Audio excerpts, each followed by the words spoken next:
Yeah, well, I think it does need a different governance code to the private sector, because it is different, and it's different in a number of ways. It has different institutions, has different incentives, and it has different interventions. That is to say, government does its business not just by producing goods and services and selling them. It does it by, for example, it does produce services, but it also regulates behaviour and legislates. It raises taxes, which can be used in a variety of different ways to achieve outcomes. It makes transfer payments from one party in an economy to another. And it invests, whether it's in financial capital or physical capital.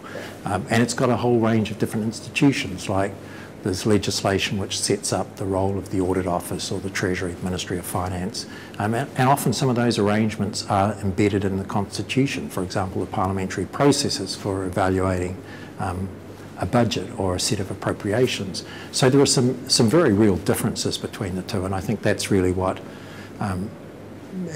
requires the need, or requires a different framework for the public sector. And what you see when you do that in the public sector is you'll get a framework that really starts at a different point. The framework, the international framework, Good Governance in the Public Sector, that CIPFA and IFAC have recently produced, it really starts with, first of all, some core behaviours, but then it starts with outcomes. What is it that the government is trying to achieve for its citizens and for the society and the economy?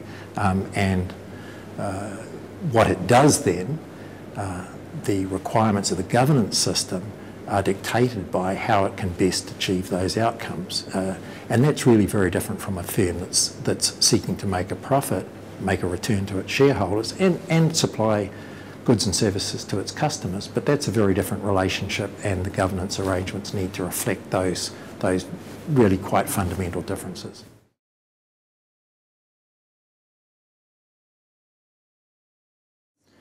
Oh, accounting is fundamental. To me, it's very difficult to think of a government as having good governance if it doesn't have good accounting.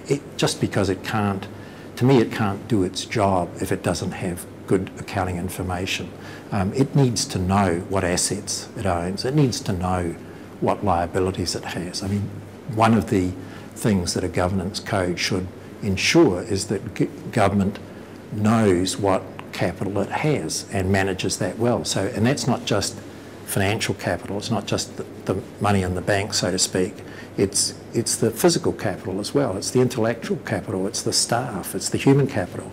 In order to manage those things, you need good information, and to me the information that you get in a set of financial statements, it's only one source of information, but it's a fundamentally important source. And to me, if you don't have that, if you don't know what your assets are, you don't know what your liabilities are, you're really in no position to manage them well. And that's seen in countries around the world. And for example, in something as straightforward as infrastructure maintenance, because governments by and large don't account well for their physical assets, they don't manage them well. And what you see is deteriorating infrastructure.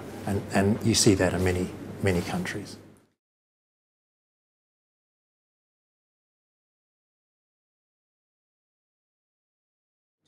To be honest, I would see Africa as being similar to Europe, if you like, or any other continent in a way. There's a great deal of diversity, and we're here in Mauritius for this conference, and it's really very interesting to look at where Mauritius stands within Africa, where it stands number one on most of the major indices regarding open budgets or transparency or corruption perceptions and so on. It does extraordinarily well on all of those.